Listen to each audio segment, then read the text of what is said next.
Anamika college में अपना graduation पूरा करती है तभी उसकी मुलाकात एक लड़के राहुल से होती है।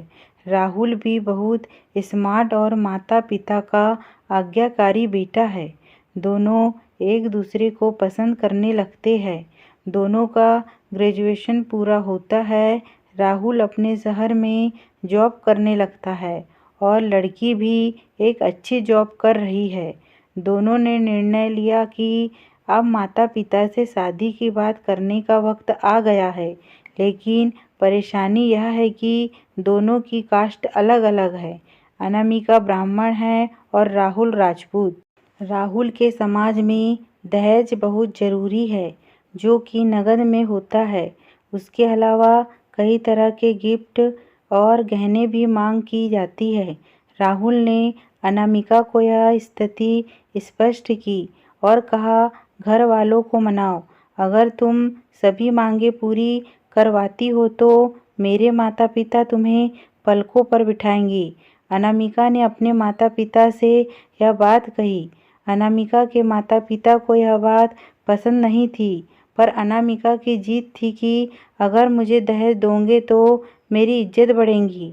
अनामिका के माता पिता सक्षम भी थे। बिना मांगे भी अनामिका को बहुत कुछ दे सकते थे, पर उन्हें इस तरह दहेज की मांग करने वाले लोग पसंद नहीं आ रहे थे। लेकिन माता पिता अनामिका की खुशी चाहते थे। उन्हें यह डर था कि कहीं उनकी बेटी ये ना सोचे कि वे अपने बेटी को कुछ नहीं देना चाहते। इसलिए उन्होंने सभी शर्तें मानी। शादी में राहुल को कार, फ्लैट, फर्नीचर के साथ 50 लाख नकद दिए गए। साथ ही अनामिका को गहने भी दिए गए और सभी रिश्तेदारों को गिफ्ट्स और कपड़े भी दिए। शादी बहुत धूमधाम से की गई, कोई कमी नहीं छोड़ी गई। अनामिका को मन ही मन यह गुमान था कि कास्ट अलग होने के बावजूद माता पिता ने उसकी शादी ससुराल के हिसाब से की। अनामिका को विश्वास था कि उसे बेटी बनाकर रखा जाएगा। उसे वही प्यार दिया जाएगा जो उसके माता पिता ने दिया, क्योंकि उसने अपने ससुराल का मान रखा है। अनामिका ने अपने घर से ससुराल विदा ली।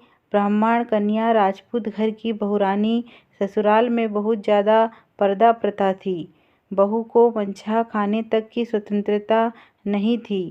कितने भी भूख क्यों ना हो, घर की बहू सबके खाने के बाद ही खाएंगी। यहाँ तक कि उसे घर के पुरुषों के सामने बैठने तक की इजाज़त नहीं थी। अनामिका ने इस बात पर एतराज़ दिखाया, पर उसकी किसी ने ना सुनी। राहुल ने भी यह बोलकर मुंह फेर लिया कि यह तो परंपरा है। अनामिका को जो गुमान था वो धरा के धरा रह गया। उसे अपने माता पिता की बात याद आई। जब उन्होंने समझाया था तो वह उनसे बहुत लड़ी थी। उसने ससुराल में बात करने का फैसला किया। अनामिका ने अपने सास ससुर और पति से बात की, लेकिन उन्होंने नहीं सुनी और उसे बहुत बेरहमी से पीटा गया। अनामिका ने कभी ऐसा व्यवहार नहीं देखा था। उसे जिस लाए हुए दहेज पर घमंड था वह चूर चूर हो गया था। अनामिका को माता पिता से बात करने में भी शर्म महसूस हो रही थी और इसी कशमकश में एक दिन अनामिका ने अपने आप को ख़त्म कर दिया। माता पिता को जब पता चला तो उन्हें अपनी गलती का एहसास हुआ कि वक्त रहते समझा होता तो बेटी साथ होती। जो लोग दहेज पर बेटे की शादी करते हैं उनकी सोच हर तरह से छोटी होती है।